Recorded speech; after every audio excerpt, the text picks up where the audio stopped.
El día de hoy nos encontramos con la actividad de lo que es el desfile de carrozas, en donde pues todas las señoritas están haciendo su recorrido alegórico acá en las principales calles de Santa Cruz del Quiché.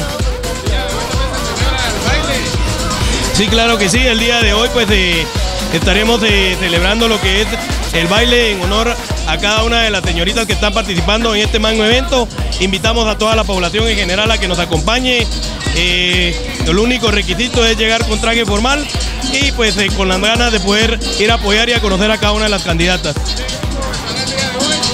Hoy estará un grupo de bastante reconocido nombre artístico, como lo es de Banda El Machete, de Iván Medrano, y estará acá en Santa Cruz del Quiché, en el Tonelón, en el Salón Municipal del Tonelón, en donde pues estamos nuevamente, como vuelvo a repetir, invitando a toda la población de Santa Cruz del Quiché a que nos acompañe.